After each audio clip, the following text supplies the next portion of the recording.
স্বাগত ইন্ডিপেন্ডেন্ট টেলিভিশনের সাপ্তাহিক আয়োজন আশার বাংলাদেশের সঙ্গে আছি আমি জাহিদ হোসেন। যার ডাকে একটি নতুন জাতির আত্মপ্রকাশ, যার হাত ধরে বাঙালি জাতি পেয়েছে নিজস্ব ভূমি, কল্পনার নয় বাস্তবের সুপারহিরো বঙ্গবন্ধুকে নিয়ে নতুন প্রজন্মের কাছে তুলে ধরছে তার আত্মজীবনী অবলম্বনে তৈরি গ্রাফিক নভেল মুজিবে। সাধারণ মানুষের পক্ষে অসাধ্য এমন সব ভালো কাজ করেই সবার মন জয় করে নেয় সুপারহিরোরা। ছোটদের মনে ঝড় তোলে কল্পনার কমিক চরিত্রগুলো। তবে এই দেশে আছেন এমন একজন যার সাহসিকতা, অসাধারণ সব কীর্তি কল্পনাকে হার মানায়, তাই তাকে নিয়েও হতে পারে সুপারহিরোর চরিত্র। এই চিন্তা থেকেই বঙ্গবন্ধুর অসমাপ্ত আত্মজীবনী অবলম্বনে তৈরি হয়েছে গ্রাফিক নোভেল মুজিব। মূলত বঙ্গবন্ধুকে নিয়ে ছোটদের জানার আগ্রহ মেটাতে গ্রাফিক নোভেলের রূপায়ণ। নোভেলের প্রথম খণ্ডটি মোড়ক উন্মোচন হয় 17 মার্চ বঙ্গবন্ধুর জন্মদিনে। প্রথম খণ্ডে তুলে ধরা হয়েছে তাঁর শৈশব ও বেড়ে ওঠার গল্প। পরের 11টি পর্বে তুলে ধরা হবে এক মহান নেতা হয়ে ওঠার ধাপগুলো।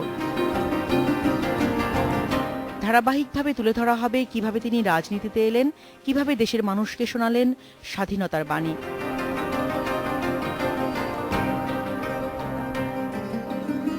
আত্মজীবনীর আলোকে গদ্য ও চিত্রের যুৎসয় রসায়নে গড়ে উঠেছে কমিকের মুজিব চরিত্র। কমিক সিরিজের প্রকাশক বঙ্গবন্ধুর নাতি রাদওয়ান মুজিব সিদ্দিক ও বিদ্যুৎ, জ্বালানি ও খনিজ সম্পদ প্রতিমন্ত্রী নসরুল হামিদ। বইটি নতুন প্রজন্মকে বঙ্গবন্ধুর সম্পর্কে জানাতে যেমন উৎসাহী করে তুলবে, তেমনি রোধ করবে ইতিহাস বিকৃতিও। নতুন প্রজন্ম যারা আমার বয়সী অথবা আমার থেকে ছোট, মানে আমি যখন ছোট ছিলাম, ওদের এইগুলো প্রশ্ন করতে হবে না। ওরা নিজেরাই পড়ে, নিজেরাই শিখে, নিজেরাই বুঝতে পারবে বঙ্গবন্ধুর গল্প, আমার নানার ইতিহাস, আমাদের দেশের ইতিহাস, এই জিনিসগুলা ওরা নিজেরাই সব পড়ে জানতে পারবে। প্রকাশকরা মনে করেন কমিক সিরিজটি শিশু কিশোরদের জন্য রচিত হলেও আগ্রহ মেটাবে সব বয়সী মানুষের। এই সিরিজে নতুন প্রজন্মের কাছে এক নতুন রূপে তুলে ধরা হয়েছে সর্বকালের শ্রেষ্ঠ বাঙালি মুজিবকে। Independent news. এ বিষয়ে আলোচনার জন্য স্টুডিওতে আছেন বিদ্যুৎ, জ্বালানি ও খনিজ সম্পদ প্রতিমন্ত্রী নসরুল হামিদ বিপু, কার্টুনিস্ট আহসান হাবিব ও চলচ্চিত্র নির্মাতা শিবকুমার শীল। কথা বলছি তাদের সঙ্গে। আপনাদের তিনজনকে স্বাগত। নসরুল হামিদ, প্রথমেই বলতে হয় যে এটি একটি ভিন্ন ধরনের উদ্যোগ এবং আমরা জানি যে 1975 সালে যখন বঙ্গবন্ধুকে হত্যা করা হলো, তারপরে একটা দীর্ঘ সময় বঙ্গবন্ধুকে মানুষের থেকে দূরে রাখার প্রচেষ্টা ছিল এবং সেটা সর্বোচ্চ পর্যায় থেকেই ছিল, যার কারণে হয়তো একটা প্রজন্ম গড়ে উঠেছে যারা বঙ্গবন্ধু সম্পর্কে প্রকৃত ইতিহাস না জেনে। এখন আমরা দেখছি যে নতুন প্রজন্ম বঙ্গবন্ধু সম্পর্কে অনেক বেশি আগ্রহী, তারা জানতে চায়, তাদের আগ্রহের কোনো সীমা নেই। সেক্ষেত্রে আপনাদের এই উদ্যোগটি অবশ্যই ভিন্ন এবং বিশেষ করে একেবারেই যারা শিশু তাদের জন্য উপযোগী এবং তাদের আগ্রহের যে মাধ্যম সেটা কি আপনারা বেছে নিয়েছেন। এই এই এই এই ক্ষেত্রটা কাজ করবার জন্য বেছে নিলেন কেন? আগে বলিনি, আমাদের এইটা যারা বের করেছে তারা হলো CRI, centre for research and information. তো সেখানে আমরা অ্যাকচুয়ালি চিন্তা ভাবনা করি কিভাবে কমিউনিকেট করা যায়, আরও বেশি কাছে যাওয়া যায় সবার কাছে, এবং বিভিন্ন তথ্যভিত্তিক কাজ করি আমরা। সো হঠাৎ করে আমি অ্যাকচুয়ালি ছোটোবেলা থেকে এই কমিক কালেকশন করতাম। সো আমার কাছে সুপার হিরো ছিল সুপারম্যান, মার্বেল গ্রুপসের বিভিন্ন রকম ক্যারেক্টারগুলো। তো এখনও আমার প্রচুর কালেকশন আছে। তো আমি ওইটার ভক্ত হয়ে গেছি সেই ছোটোবেলার থেকে। তবে আমরা চিন্তা করছিলাম যে আমাদের বাংলাদেশের সুপার হিরোকে, এবং সেইভাবেই চিন্তা আসতেছিল যে আমাদের বাংলাদেশের সুপার হিরো তো একজনই আছে, এবং সেই সুপার হিরোকে আমরা কিভাবে, আমরা যে সময়টা মিস করেছি বঙ্গবন্ধুকে, বঙ্গবন্ধুর জীবন কাহিনী, কারণ আমরা যখন 75-এর পরে আমরা তখন ক্লাস 6-এ বা ছাত্র, এবং আমাদের জেনারেশনই কিন্তু ওই সময়টায় বঙ্গবন্ধুর নাম উচ্চারণও নিষেধ ছিল, জয় বাংলা নিষেধ ছিল, সব কিছুই মোটামুটি নিষেধ ছিল, কোনো কিছুই ছিল না। ইতিহাস বিকৃত কিন্তু ওই সময়টাই হয়েছে। তো আমাদের চ্যালেঞ্জটা ছিল যে এখনকার যে প্রজন্ম আসছে বা যারা নতুন যারা বেরোচ্ছেন, ঠিক শিশু না, তাদের থেকেও বয়সে একটু বড়, তাদের কাছে আমরা কত সহজে বঙ্গবন্ধুকে নিয়ে যেতে পারি এবং তাদের কাছে সুপার হিরো কে হবে। অ্যাকচুয়ালি আমাদের সুপার হিরো বাংলাদেশের জাতির পিতা বঙ্গবন্ধু। সো সেই চিন্তার থেকে কিন্তু হঠাৎ করে মনে হলো যে বঙ্গবন্ধুর এই নোবেল বের করবো, গ্রাফিক নোবেল। তো আমি আর রেদওয়ান মুজিব আর কি, ববি, আমরা দুজনেই আলোচনা করে চিন্তা করলাম যে বের করলে কীরকম হয়, কিভাবে এটাকে বের করা যায়, বা কমিকই ক্যারেক্টার না ঠিক, বা তারপরেও সেখানে ড্রয়িংগুলো কীরকম হবে, ক্যারেক্টার এরকমভাবে হতে হবে তার যেন তার যে আত্মজীবনী বইটা সেটাও আমরা বেছে নিলাম যে সেখানকার কিছু কিছু গল্পকে নিয়ে এসে করব কি না, নাকি ধারাবাহিকভাবে করব। এগুলো অনেক চিন্তা ভাবনা ছিল, কয়েক মাস পার হয়ে গেল এগুলো করতে করতে। আমরা খুঁজছিলাম কাকে দিয়ে ছবি আঁকাবো। তা আমাদের অফিসে সাব্বির ও উচ্চারণ করলেন যে শিবু, তো ওরা বলল যে তন্ময় ছিল আমাদের সাথে, আরেকটা ছেলে ছিল সালাউদ্দিন, শুভ আর কি, সালাউদ্দিন শুভ। তো একটা টিম ওয়ার্ক করা হলো, ও কিছু ছবি ওর আঁকা দেখলাম আমরা, এই গ্রাফিক পিকচার। আমাদের কাছে একটা জিনিস সবসময় চিন্তা হয় যে সবাই আমরা বুকের মধ্যে চে গুয়েভারের ছবি খুব গেঞ্জির মধ্যে পড়ি, আমি বাংলাদেশ অনেককে দিচ্ছি, আমাদের কেন আমাদের সুপার হিরোর ছবি থাকবে না? এগুলো কিন্তু কাজ করতো মাথার মধ্যে আমাদের কাছে। তো এই যে ফিগার একটি ক্যারেক্টার এত স্ট্রং, জাতির পিতা বঙ্গবন্ধু, এবং বঙ্গবন্ধুর এই জায়গাটা চিন্তা করি আমরা কমিউনিকেশনটা কিভাবে করব। আমি মনে করলাম যে এটাই সবচেয়ে উত্তম একটা জায়গা হবে যেখানকার নতুন প্রজন্মকে কমিউনিকেট করা, ছবির মাধ্যমে, গ্রাফিক নোবেলের মাধ্যমে, এবং তার যে এই বইয়ের বিভিন্ন রকম তার বেড়ে ওঠা জীবন এবং তার যে নেতৃত্ব দেওয়ার যে ক্যাপাসিটি বিল্ড আপ, সব কিছু যদি আমরা নিয়ে আসি ছবির মধ্যে, তাহলে এটা আরও বেশি দ্রুত কমিউনিকেট করবে, নতুন প্রজন্মকে উৎসাহিত করবে। তো এই চিন্তা থেকে কিন্তু এটা চলে আসছে, আস্তে আস্তে আসলো। এবং আমি সবচেয়ে বেশি কৃতজ্ঞ যে আমাদের এই বইটার পিছনে একটা প্রচুর পরিমাণে পরিশ্রম দিয়েছেন আমাদের মাননীয় প্রধানমন্ত্রী শেখ হাসিনা এবং আমাদের রেহানা আপা। ওনার দুজন আবার বসে বসে এরকম কিছু আছে মাননীয় প্রধানমন্ত্রী, আমরা দেখেছি যে আমরা 10 জনে মিলে যা দেখলাম না, উনি ঠিকই একটা ভুল কিন্তু ওনার চোখে ধরা পড়ে।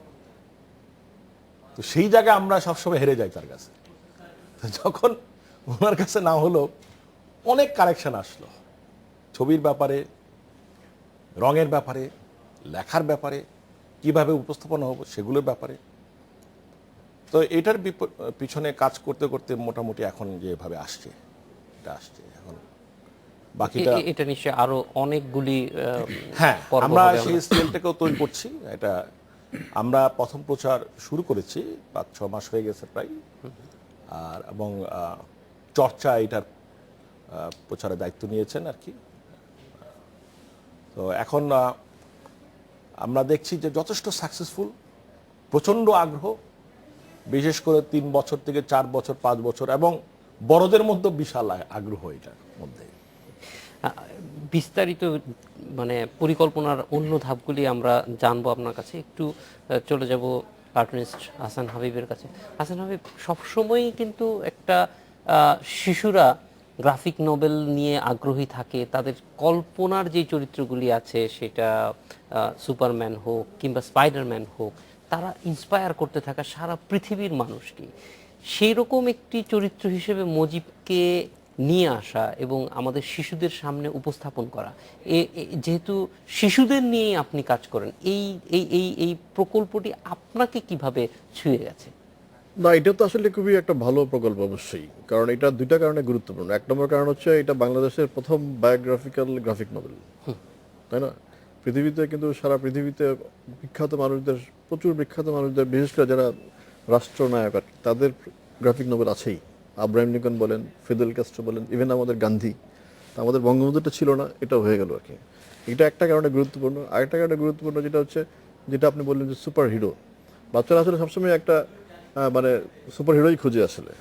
আর বঙ্গবন্ধুর যে জীবনযাত্রাকে, তার যে ছেলেবেলা, তার যে খুবই বর্ণাঢ্য জীবন, এখান থেকে যে গল্পগুলি বের করে আনা, এটা একটা ইন্টারেস্টিং ব্যাপার। তো আমাদের যে কার্টুনিস্ট তন্ময়, সে ভালো আঁকে, কিন্তু আমাদের কার্টুনিস্টদের একটা সমস্যা আছে, তারা যখন কমিক্স আঁকে সেটা একটা কার্টুন হয়ে যায়, কিন্তু তন্ময়ের ক্ষেত্রে সেটা হয় নাই। এটা একটা খুব পজিটিভ একটা আমি মনে করবো আর কি। সে খুব সাকসেসফুলি কাজটা করতেছে, এবং যতই সে গভীরে যাচ্ছে জিনিসটা আরও গুরুত্ব বেড়ে যাচ্ছে আর কি, আরও সুন্দর হচ্ছে। বাচ্চাদের ব্যাপারগুলি, বাচ্চারা যে জিনিসটা চায়, যে হিরোইজমটা চায়, সেই জিনিসটা সে বের করে আনতেছে। এটা একটা আমি মনে করি খুব সাকসেসফুল একটা কাজ হচ্ছে। আমার বাচ্চারা প্রথমটা বের হয়েছে, প্রথমটা আপনারা দেখেছেন ভালো হয়েছে, দ্বিতীয়টার কিছু ড্রয়িং আমি দেখেছি, আমার মনে হয় অনেক ভালো হয়েছে। বাচ্চারা এটা খুবই আগ্রহী নেবে, এবং বাচ্চাদের কাছে যেহেতু কমিক্স এই জিনিসটা খুব প্রিয়, ন্যাচারালি এটা তারা আগ্রহ করে নিবে। আমার আরেকটা ব্যাপার যেটা, সেটা হচ্ছে কমিক্স কিন্তু যে কোনো অ্যানিমেশনের একটা মানে শর্ট ডিভিশনের মতো আর কি। মানে কমিক্সের পরের স্টেপটাই কিন্তু অ্যানিমেশন। আমরা যদি কখনো এটাকে এখন অ্যানিমেশনে যাই কমিক্সের পরে, তাহলে এটা কিন্তু হেল্প করবে। এদিক থেকেও আমরা এগিয়ে যাচ্ছি আর কি। কার্টুনের যে চর্চা বাংলাদেশে, সেই চর্চাটাকে এগিয়ে নেওয়ার ক্ষেত্রে এই পদক্ষেপটা, কারণ আমরা মনে করি যে একটা সুপার হিরো কিন্তু সবসময় সব দেশে ক্যারেক্টার হিসেবে যখন দাঁড়িয়ে গেছে, তখন কিন্তু এটা দীর্ঘদিন পর্যন্ত এটা বাচ্চাদেরকে অনুপ্রাণিত করেছে। সেই দিক থেকে আপনি মুজিব যে গ্রাফিক নোভেলটা, এটার ভবিষ্যৎ কেমন? এটা ভবিষ্যৎ আমি বললাম যেটা, এটা যখন দাঁড়িয়ে যাবে ক্যারেক্টারটা, বঙ্গবন্ধুর ক্যারেক্টার তো এমনি একটা কমিক্স ক্যারেক্টার হিসেবে যখন দাঁড়াবে, তখন কিন্তু তার অ্যাক্সেসরিজ তৈরি হবে প্রচুর। আপনি দেখবেন স্পাইডারম্যান, ব্যাটম্যান, এটাকে কেন্দ্র করে অনেক কিছু তৈরি হয়, অনেক অ্যাক্সেসরিজ তৈরি হয়, অনেক বাই প্রোডাক্ট তৈরি হয়, এবং এই জিনিসগুলি বাচ্চারা এবং ইয়াংরা খুব দ্রুত গ্রহণ করে আর কি। কাজে আমি মনে করি এটাও একটা সাকসেস হবে। যখন এই ক্যারেক্টারটা দাঁড়িয়ে যাবে সুপার হিরো হিসাবে, একটা ক্যারেক্টার হিসাবে, তখন এটাকে কেন্দ্র করে দেখবেন আরও অনেক কিছু তৈরি হবে। এইটা কিন্তু একটা হেল্পফুল একটা জিনিস হবে। শুধু এটা কমিক্সে আটকে থাকবে না, হয়তো টি শার্ট হবে, হয়তো মগ হবে, জিনিসটা আরও ছড়িয়ে যাবে আর কি। এইটা একটা খুব ভালো কাজ হবে। শিবকুমার, এই জায়গাটায় আপনার ইনপুটটা চাচ্ছি যে একটা বাস্তব চরিত্রে যিনি সুপার হিরো, তাকে আবার আর একটা কল্পনার তুলিতে আঁকা হচ্ছে। সেই ক্ষেত্রে বাস্তব যে ঘটনাগুলি, সেইগুলিকে নিয়ে আসা এবং সেইটার ধারাবাহিকতার মধ্য দিয়ে চরিত্রের নির্মাণটা, অর্থাৎ বঙ্গবন্ধুকে আবার নতুন করে শিশুদের মতো করে শিশুদের পছন্দের মাধ্যমে উপস্থাপন করা, এটি কতটুকু চ্যালেঞ্জিং ছিল আপনাদের? এটা মানে ডেফিনেটলি আমার চাইতে ভালো বলতে পারতো আপনার রাশাদ ইমাম তন্ময়, কারণ এটা ফাইনালি তার প্রোডাক্ট, মানে সে এটা এঁকেছে যখন, এই কল্পনার দায় দায়িত্ব তার উপরে ছিল।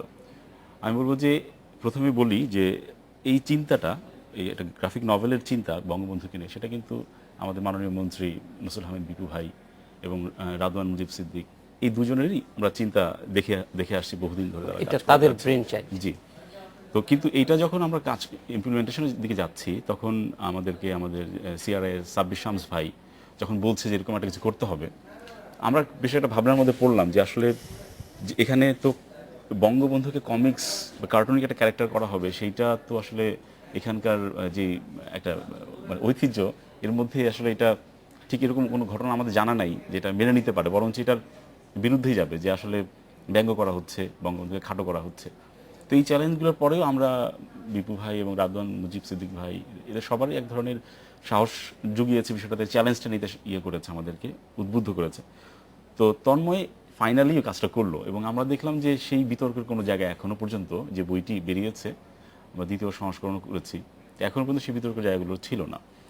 আর একটা ব্যাপার আমি বলি, সেটা হচ্ছে যে নভেল আর গ্রাফিক নভেল, মানে অনেকে হয়তো এই বিষয়টা নিয়ে, যেহেতু গ্রাফিক নভেলটা আমাদের এখানে পপুলার নয় এখনো অবধি, ফলে নভেল মানে যে ফিকশন, এটা আগাগোড়া ফিকশন, আর এটা আমরা যেটা করছি গ্রাফিক নভেল, সেটা কিন্তু আগাগোড়া ফিকশন নয়।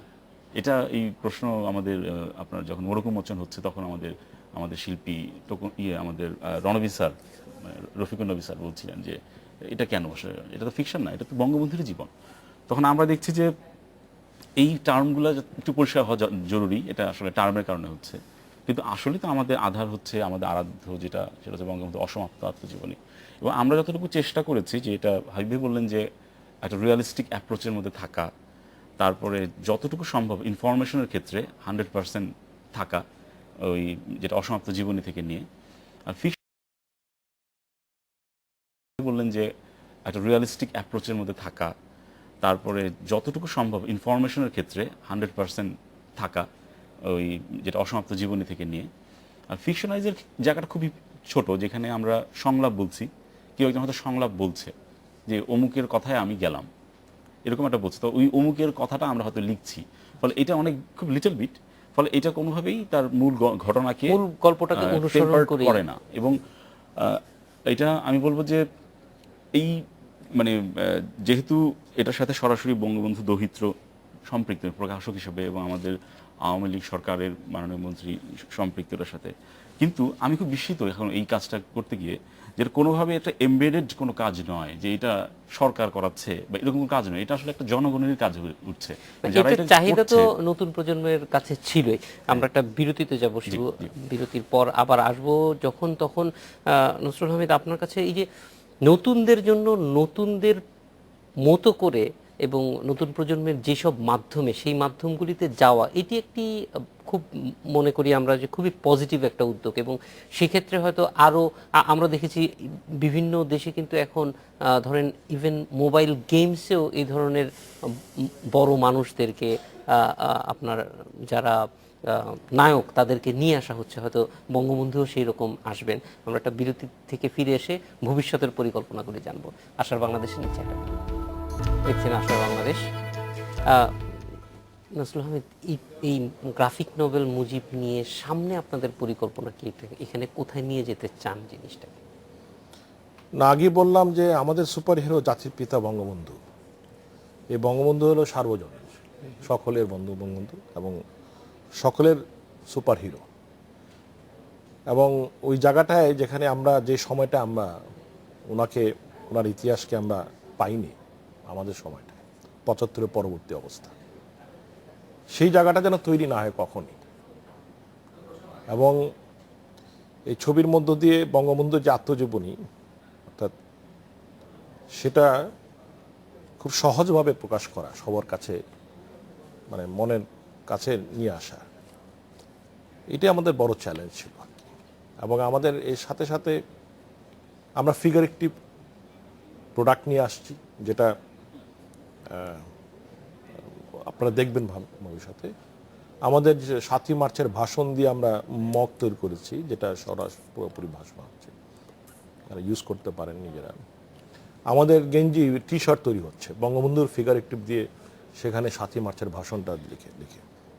কিছুদিন আগে আমরা একটা 7ই মার্চে এই বছরে আমরা জয় বাংলা কনসার্ট করেছিলাম আর্মি স্টেডিয়ামে। অনলাইনে রেজিস্ট্রেশন হচ্ছিল প্রায় 42,000, না 42,000 অনলাইনে রেজিস্ট্রেশন মাত্র 2 দিনের মধ্যে। আমরা বাইরে কোনো টিকিট দেইনি, অনলাইনে রেজিস্ট্রেশন ছিল। আমার মনে হয় বাংলাদেশের সর্ববৃহৎ কনসার্ট, এবং যেখানে আমরা স্বাধীনতার সময়কার গানগুলোকে রক সিঙ্গারদের নিয়ে, ব্যান্ড সিঙ্গারদের নিয়ে আসছিলাম তাদের মাধ্যমে। এই যে উদ্যোগগুলো, সেখানেও আমরা এটাকে নিয়ে আসছি। কমিকও আমরা নিয়ে আসছিলাম, গ্রাফিক নোবেল কমিক, এবং এই জিনিসগুলি সাদা একদম মানে প্রত্যন্ত অঞ্চলে এবং ছড়িয়ে দেওয়ার জন্য কোনো আলাদা প্ল্যান এখন যেমন এটার প্রিন্টিং প্রসেসে বেশ আমাদের এক্সপেন্সিভ হয়েছে। এটা আমরা আরও একটু কম দামে কিভাবে করা যায় সেটার ব্যবস্থা নিচ্ছি। এবং একদম প্রত্যন্ত অঞ্চলে যে স্কুলগুলো আছে সেখানে কিভাবে আমরা পৌঁছাবো, এটা আমাদের একটা বড় চ্যালেঞ্জ। এখানে কিভাবে সেখানকার ছেলেমেয়েরা এটাকে পাবে, হাতে পাবে, এবং সেই জায়গাটাই আমরা চিন্তা ভাবনা এখন করছি। ভবিষ্যতে হয়তো আরও বেরোবে এটা কাহিনী। এবং ইন্টারেস্ট ব্যাপার হলো, যেহেতু আমি একসময় কমিক কালেক্ট করতাম, এখনও কালেক্ট করি, আমার কাছে প্রচুর কমিক। আমরা কিন্তু সবসময় অপেক্ষা থাকতাম এর পরবর্তী সিরিজটা কি আসবে, এর ধারাবাহিকতাটা কি থাকবে, মানে এইটা একটা বড় চ্যালেঞ্জ ছিল আর কি। তো ওই সময় হলো কি, ওই লেখাটা হলো বড় জিনিস। তো ইংরেজি কমিক তো সব সময়, তো ইংলিশে যে লেখাগুলো থাকতো সেগুলো আমার বাবা খুব নিষেধ করতেন কমিক পড়ার জন্য, বলতেন যে ইংরেজি খারাপ হয়ে যাবে ওই কমিক পড়ে। তো সেই বাধাটা ছিল, কিন্তু আমি কখনো বাদ দেইনি আর কি। এখনও কিন্তু আমার অফিসে গেলে আমার ওই সুপারম্যানের ফিগার আমার অফিসে রেখে দিয়েছে, আমার ওই কমিক কালেকশন আছে। তা আমার সুপারম্যান বঙ্গবন্ধু জাতির পিতারও ছবি আছে। তা আমরা দেখি যে আমরা যে পরিকল্পনা আছে আমাদের আগামী দিনের জন্য, এটাকে আরেকটু কম মূল্যে, মানে এটা প্রিন্টিং প্রসেসে আমাদের বেশ এক্সপেন্সিভ হয়ে গেছে। আমার মনে হয় এটা হলে পরে আরেকটু আমাদের এটা আরো ব্যাপকভাবে আমরা মার্কেটিং করতে পারবো। আসান ভাই, আপনার কাছে আসতে চাই যে বঙ্গবন্ধুকে সাধারণ মানুষের কাছে, বিশেষ করে নতুন প্রজন্মের কাছে নিয়ে যাওয়া, নতুন প্রজন্ম কিন্তু আগ্রহী অনেক বেশি, যেটা নসরুল হামিদ বলছেন যে 42,000 মানুষ জয় বাংলা কনসার্টে 2 দিনের মধ্যে রেজিস্ট্রেশন করেছে, তাই না? কিন্তু তাদের যে ফর্মগুলি আছে, তাদের আগ্রহের জায়গাগুলি আছে, আজকে যদি আমরা দেখি যে আজকের দিনে ফেসবুকে তারা স্ট্যাটাস দিচ্ছে, একদম 18-20 বছরের বাচ্চারা দিচ্ছে এবং নানানভাবে তাদের অনুভূতিগুলি শেয়ার করছে। তো নতুন প্রজন্মের কাছে যাওয়ার জন্য গ্রাফিক নোবেল বা এই ধরনের আর কি কি মাধ্যমে আসলে আমাদের কাজ করার সুযোগ আছে? আসলে আমরা আচ্ছা, তো এখানে আমি একটু বলে নেই, সরি, আমরা কিন্তু অ্যানিমেশনে যাচ্ছি। আচ্ছা, আমরা অ্যানিমেশন ফরমেশনটা ঠিক করে ফেলছি প্রায়। ভবিষ্যতে হয়তো কিছু কিছু অংশ নিয়ে থিয়েটার হবে, আমরা সেটাও চিন্তা ভাবনা করছি থিয়েটার অঞ্চলে। সো আরো একটু বড় আকারেও আরো কিন্তু নানান মাধ্যমে নানান আরো জায়গায় বড় যাওয়ার আকারেও চেষ্টা। কিছু প্রোগ্রাম আছে, আমাদের প্রোগ্রাম আছে। তো এটা আমি একটু আপনাকে জি। করে নিই যে বের করতে কিন্তু অনেক সময় অনেক জায়গা দিয়ে বাধাও আসছে। অনেকের বড়রা মনে করছেন যে আমরা বঙ্গবন্ধুকে কোথায় নিয়ে যাচ্ছি, এই বিষয়গুলো কিন্তু আসছে। তা আমাদের চ্যালেঞ্জটা ছিল যে বঙ্গবন্ধুকে কোথায় নিয়ে যাচ্ছি, অর্থাৎ আমরা সার্বজনীন সবার কাছে নিয়ে যেতে চাই, সব বয়সের বঙ্গবন্ধু যেন হয় সে। এই কারণেই কিন্তু এই গ্রাফিক নোবেলটা নিয়ে আসা। জি, আচ্ছা। না, এটা তো আসলে যেমন ধরেন এই কমিক্স যেটা বের হয়েছে আর কি, মানে আমাদের মুজিব কমিক্সটা, এই জিনিসটা কিন্তু এটা অ্যাপসের মাধ্যমে পৌঁছে দেওয়া যায়, তাই না? খুব সহজেই পৌঁছে দেওয়া যায়, একটা অ্যাপস খোলা যেতে পারে বিভিন্ন ইয়েতে। প্লাস আমাদের এই যে বইটা অসমাপ্ত আত্মজীবনী, বঙ্গবন্ধুর যে ডায়েরিটা, এটা কিন্তু একটা বাচ্চাদের একটা ভার্সন হতে পারে, ইজি একটা ভার্সন। এটা একটা অসাধারণ একটা বই, এটা বাচ্চাদের জন্য একটা ইজি একটা ভার্সন হতে পারে, অনেক কিছুই হতে পারে। ইভেন আমরা যারা কার্টুন আঁকি, তারা প্রথমে একটা কার্টুন আঁকি, তারপরে সেটা কমিক্সে যায়, সেই কমিক্সের পরে এটা গ্রাফিক নভেল, গ্রাফিক নভেলের পরের স্টেজটাই কিন্তু অ্যানিমেশন। তো সো ওনারা তো যাচ্ছেন, আমাদের মাননীয় মন্ত্রী সাহেব যেটা বললেন যে আলটিমেটলি অ্যানিমেশন হচ্ছে, কাজে প্রপার চ্যানেলে সবগুলো এগোচ্ছে। আমার মনে হয় জিনিসটা খুব খারাপ হবে না আর কি। বিশেষ করে নতুন প্রজন্মের যেই মাধ্যমগুলিতে আগ্রহ, আমরা যেরকমই মনে করি না কেন, কারণ নসরুল হামিদ যেটা বলছিলেন যে সবার কাছে হয়তো এটা খুব গ্রহণযোগ্য নাও হতে পারে, যে কমিক বলতেই এক ধরনের ধারণা আছে, এবং সেইটা নিশ্চয়ই আসান ভাবে আপনারা অনেক দিন যাবত কাজ করছেন না, মানুষের এই যে ধারণা যে বিষয়টা, সেটা এখানে ব্যাপারটা হচ্ছে কি, কমিক হচ্ছে একটা কমিক করা, মানে একটা ফান করা আর কি। কমিক একটা এক ধরনের আর্ট, পারফর্মিং আর্ট আর কি। এটা কিন্তু কমিক এবং কমিক্স দুটো আলাদা জিনিস। আর অনেকে মনে করতেছে যে বঙ্গবন্ধুকে নিয়ে কার্টুন করা হচ্ছে, এটা একটা খারাপ জিনিস, কিন্তু এটা তো কার্টুন না, ক্যারিকেচারও না, এটা হচ্ছে কমিক্স, এটা গ্রাফিক নোভেল, এটার গুরুত্বটাই আলাদা। সো এই জিনিসটা বুঝতে আমাদের দেশে এখন কিন্তু প্রচুর কমিক্স কাজ হচ্ছে এবং গ্রাফিক নোভেলের কাজও হচ্ছে। সো খুব শীঘ্রই কিন্তু তরুণ সমাজ এটা বুঝে যাবে। আর অলরেডি তারা যেহেতু অলরেডি মানে আইট্যাবে কিংবা বিভিন্ন অ্যাপসে তারা করে না, ওই যে বইটি তো পড়তে পারতেছে, কমিক্স পড়তে পারছে, গ্রাফিক নোভেল পড়তেছে। সো এই জিনিসটা অলরেডি তারা কিন্তু জেনে গেছে। কাজে এটা খুব দ্রুতই আমরা মনে হয় সবাই আত্মস্থ করতে পারবে যে এটা আমাদের জন্য পজিটিভ আর কি। জি, আমরা একটা বিরতিতে যাব, বিরতির পর ফিরে এসে আমরা জানতে চাইবো যে এই যে পরের ধাপগুলি কি এবং সেটা কত ইজি অ্যাক্সেসিবল হয় বিশেষ করে শিশুদের জন্য। আশার বাংলাদেশে নিচ্ছে আর একটি বিরতি। স্বাগত আরেকবার, দেখছেন আশার বাংলাদেশ। শিবকুমার, এই যতটুক পর্যন্ত হয়েছে এটাকে সামনের দিকে কোথায় নিয়ে যেতে চান, আপনাদের লক্ষ্যটা কি জানতে চাই। প্রথমত এটা আসলে 12 খণ্ডে করবার ইচ্ছা আছে আমাদের, এটা হচ্ছে প্রথম খণ্ড। এবং মুশকিল হচ্ছে যে এই গ্রাফিক নভেল এই পার্টটা নিয়ে যারা কথা বলবে, তেমন কথা বলবার মতো জায়গা এখনো তৈরি হয়নি।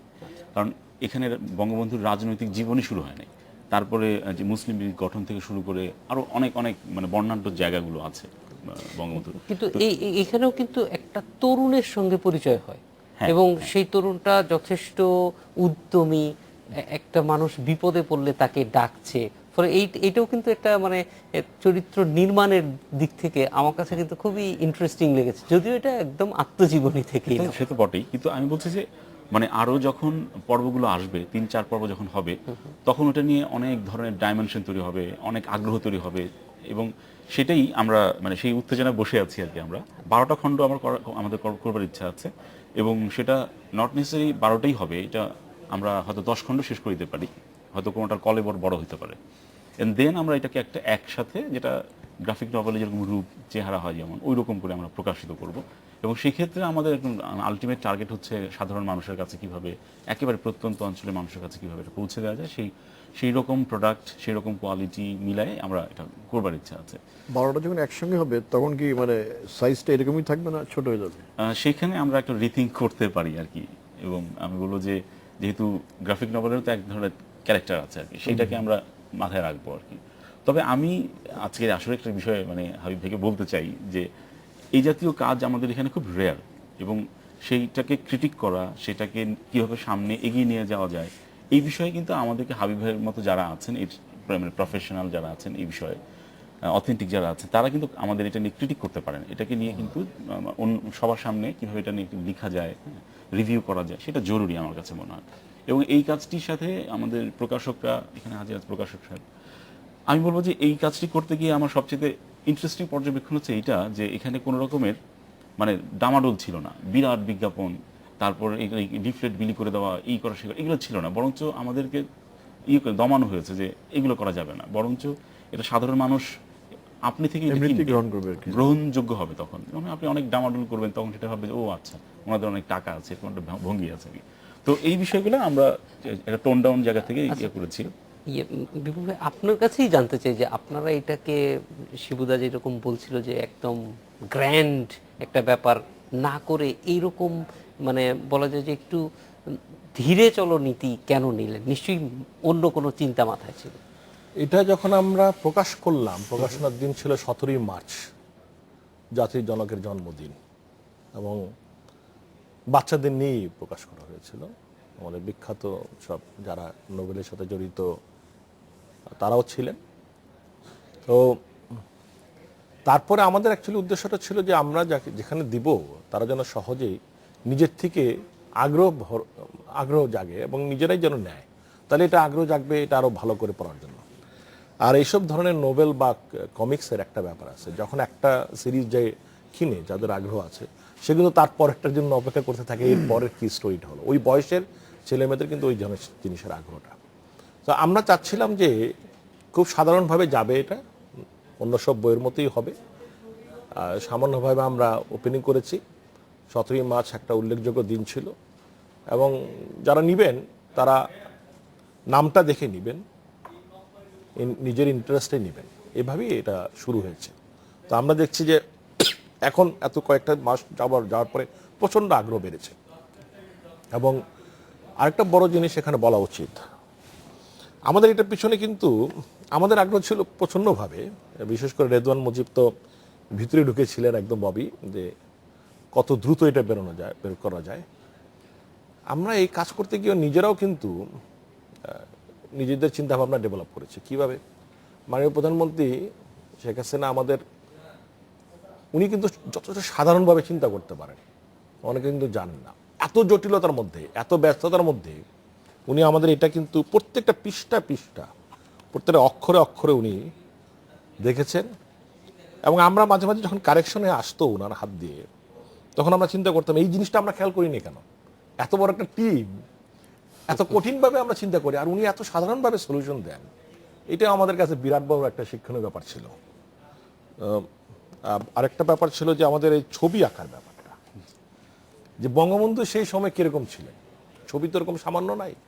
ফুটবলের জার্সি পরা একটা ছবি ওনারা আছে সেই সময়কার। তারপরে বেড়ে ওঠা যৌবনকালের ছবি কিরকম ছিল, সারাউদ্দিন সাহেবের ছবিটা কিরকম ছিল সেই সময়, বঙ্গবন্ধুর, এগুলি নিয়ে কিন্তু খুব ইন্টারেস্টিং আমাদের মাইনর ডিটেইলে আসলে অনেক কাজ আছে। অ্যাবসলিউটলি, মানে আমার কাছে মনে হয়েছে যে আমরা এটা কাজ করতে গিয়েও এত উৎসাহী বোধ ছিলাম যে ক্যারেক্টারগুলো তৈরি করা, এবং ক্যারেক্টারগুলো তন্ময় নিয়ে আসতেছে, ড্রয়িং দিচ্ছে। আমরা একজন একরকম কমেন্ট করছি যে ওই সময় মাওলানা ভাসানী উনার চেহারাটা কিরকম ছিল, ওনার কি সেই সময় পাকা দাড়ি, আমাদের চোখের সামনে তো উনি পাকা দাড়ি ছিলেন। তো এখন ওই সময় কি কাঁচা দাড়ি ছিল, ওনার কি দাড়ি ছিল নাকি দাড়ি ছিল না সেই সময়। তো আমি এখন মাঝে মাঝে কল্পনা আসে এই বইটা বের করতে গিয়ে আমাদের অনেক সময় এই চিন্তাভাবনাগুলি আসছে যে তার চেহারা, সেই চেহারাটা এরকমভাবে রাখতে হবে তো জাতির জনককে আপনি তৈরি করছেন এবং শৈশবকাল তারপরে যৌবনকাল এগুলি, এবং সেই জায়গাটাও পুরোটা হারালে চলবে না। কল্পনার সঙ্গে আবার বাস্তবের একটা হ্যাঁ, মিল সেখানে যেন আবার কার্টুন না হয়ে যায়, এই যে বললেন যে এই জিনিসটা আবার বড় ব্যাপার ছিল। নসরুল হামিদ, আমরা আরেকটা বিরতিতে যাব। বিরতির পর আহসান হাবিব, আপনার কাছে এসে জানতে চাইবো যে এই চ্যালেঞ্জটা কতটুকু বেশি, যে একটা কল্পনার মিশেল দিতে হবে যেটা অবশ্যই বাস্তবের কাছাকাছি থাকতে হবে। একটা বিরতির পরে আপনার কাছে ফিরছি। আশার বাংলাদেশে নিচ্ছে আরো স্বাগত। আরেকবার দেখছেন আশার বাংলাদেশ। হাসান হাবিব, এই যে কল্পনায় বাস্তবের চরিত্রগুলি নিয়ে আসা, এটা কতটুকু চ্যালেঞ্জিং, খুব সংক্ষেপে জানান। এটা তো আসলে অনেক চ্যালেঞ্জিং ব্যাপার, কারণ যেহেতু আমরা এই কমিক্সটাতে আমরা বঙ্গবন্ধুর জীবনীটাকে তুলে নিয়ে এসেছি, যেহেতু এটা নভেল, ন্যাচারালি এখানে আমাদেরকে কিছু কল্পনার আশ্রয় নিতে হবে। ঘটনাটা আমরা জানি, কিন্তু যেহেতু এখানে কমিক্স যেহেতু, এবং এখানে যেহেতু ডায়লগ বেলুন আছে প্রচুর, থাকতেই হবে গ্রাফিক্সের প্রয়োজনে, ন্যাচারালি এখানে আমাদেরকে কিছু আনতে হবে। এবং এটা খুব সাকসেসফুলি করা হয়েছে, যে আমাদের শিবকুমার শীল এবং সবাই মিলিয়ে কাজটা কিন্তু গুরুত্বের সঙ্গে করেছে, যে কারণে আমরা মাত্র দুটোই দেখেছি, দ্বিতীয়টা বসে এখনো বের হয়নি, যেহেতু আমি তন্ময়ের কাছাকাছি আছি সেই জন্য দেখার সুযোগ হয়েছে। তো দ্বিতীয়টা দেখে মনে হয়েছে তারা আস্তে আস্তে গভীরে যাচ্ছে এবং কল্পনাটাকে ধরে রেখেই, বাস্তবের কল্পনাটাকে ধরে রেখেই তারা আগাচ্ছে এবং সুন্দরভাবে আগাচ্ছে। এটা খুব পজিটিভ একটা আর কি। আমি আরেকটা কথা বলতে চাই, যেটা আমরা যারা কার্টুন নাকি কমিক্স নাকি প্রায় 40 বছর হয়ে গেছে আমাদের আঁকা সময়টা, এখানে একটা গুরুত্বপূর্ণ জিনিস হচ্ছে যে আমরা যখন বাংলা একাডেমিতে স্টল নিতে যাই, কমিক্সকে গুরুত্ব দেওয়া হয় না, কমিক্সকে স্টল দেওয়া হবে না, এটা তো বই না। এখন কিন্তু দিতে হবে, এখন কিন্তু দিতে হবে, যেহেতু বঙ্গবন্ধুর কমিক্স আছে। কাজে আমরা আশাবাদী যে আমাদের যারা কার্টুন নাকি কমিক্স নাকি তাদের জন্য এটা একটা পজিটিভ ব্যাপার হয়ে দাঁড়িয়েছে। শিবুদা, এই যে এটা কি একদম এই পজিটিভটাই সামনের দিকে এগিয়ে নেওয়ার ক্ষেত্রে একদম কোন দিকে নিয়ে? হ্যাঁ, সেটা হচ্ছে যে আমাদের প্রথমত ক্যাম্পেইনের জায়গাটা একটু বলি। আমাদের বইমেলা সামনে আছে এবং আমাদের এখানে তো জানেনই যে বইমেলা ছাড়া, বই কেনা বেচারা আর কোনো এত বড় আসর আর নাই। ফলে ওইটা ঘিরেই আমরা আরও সামনে দুটো সংখ্যা বের করছি, মানে হয়ে যাবে এর মধ্যে। ওগুলো আমরা বাংলা একাডেমিতে হয়তো আমরা একটা স্টলের জন্য আবেদন করব, ওখানে একটা স্টল নিয়ে আমরা বইগুলো বিক্রি করা এবং সবার মাঝে ওইভাবেই ডিস্ট্রিবিউট করার একটা প্ল্যান আছে আমাদের। আর যেটা হচ্ছে যে অ্যানিমেশনের একটা একেবারেই স্ট্রাকচারাল জায়গা তৈরি হচ্ছে, ভাবছি কোন প্রতিষ্ঠান এটা করবে, কারা করবে, এটা একটা ক্যারেক্টার ডিজাইন, এক ধরনের খুব মানে স্পেসিফিক একটা জায়গায় নিয়ে যাওয়ার চেষ্টা করছি। আর স্ক্রিপ্টের ক্ষেত্রে আমরা আরও প্রিসাইজ হচ্ছি, যে এটা আসলে যেহেতু এটা ফাইনাল, এইটা খুব ইন্টারেস্টিং যে এটা কিশোরদের জন্য নাকি বড়দের জন্য, এটার মধ্যে এক ধরনের দোলাচল আছে, কারণ বিষয়টা অনেক যে কোনো ম্যাচিউর। জিনিস আসলে বড়দেরকেও আগ্রহী করে, ফলে এটা আমরা এক ধরনের পাঠককে পরিচয় করাচ্ছি। আমরা নসরুল হামিদের কাছে আসবো, একদম সময় কম, কিন্তু জানতে চাইবো যে এই যে বঙ্গবন্ধুর চেতনাটাকে নতুন প্রজন্মের কাছে পৌঁছে দেওয়ার জন্য এই মাধ্যমটা আপনারা আর কোন কোন দিকে ব্যাপৃত করতে চান? আমি বললাম যে অ্যাকচুয়ালি এখনকার এই প্রজন্ম কিন্তু সাংঘাতিকভাবে সচেতন, এবং আমি মনে করি যে আমাদের সাথে রেদওয়ান মুজিবও এই প্রজন্মের ছেলে, এবং ওর সাংঘাতিক উৎসাহ, ওর সহযোগিতা এবং তার চিন্তা ভাবনা কিন্তু এটার একটা প্রতিফলন। এটা প্রমাণ করে এইভাবে যে এখনকার প্রজন্ম আমরা আগের থেকে অনেক বেশি সচেতন, অনেক বেশি তারা নিজেদেরকে জানতে চায়, আগামী পিছনে ইতিহাস, সঠিক ইতিহাসকে জানতে চায়। আমি মনে করি যে এটা একটা সঠিক সময় আসছে এবং আমরা সঠিক সময় সঠিকভাবেই এগোচ্ছি এই জায়গাটা দেওয়ার জন্য। আর আমি আর একটা বলবো, সাহসী প্রজন্ম কিন্তু এখনকার সময়। হয়তো তারা মুক্তিযুদ্ধ দেখেনি বা মুক্তিযুদ্ধে অংশগ্রহণ করতে পারেনি, যেটা আমরাও পারিনি, কিন্তু এখনকার মুক্তিযুদ্ধ কিন্তু আরেক মুক্তিযুদ্ধ, আমাদের যুদ্ধ একটা অসাম্প্রদায়িক বাংলাদেশ, যেটা জাতির পিতার বঙ্গবন্ধুর স্বপ্ন। তা আমি মনে করি এই প্রজন্ম সেই জায়গাটাই বাংলাদেশকে নিতে পারবে, আমরা যথেষ্টভাবে আশাবাদী। আমরাও আশাবাদী যে এই ধরনের কাজগুলির মধ্য দিয়ে এই প্রজন্ম আরও সামনের যে চ্যালেঞ্জটা, বাঙালি হয়ে ওঠা এবং জাতি হিসেবে আরও সামনের দিকে এগিয়ে যাওয়ার যে লক্ষ্যগুলি, সেগুলিতে একসঙ্গে কাজ করতে পারবে। নসরুল হামিদ, বিপু, আহসান হাবিব এবং শিবকুমার শীল, আপনাদের তিনজনকে অনেক ধন্যবাদ আজ আমাদের সঙ্গে যোগ দেওয়ার জন্য। এই ছিল আজকের আশার বাংলাদেশ। আমন্ত্রণ আমাদের পরের আয়োজনে।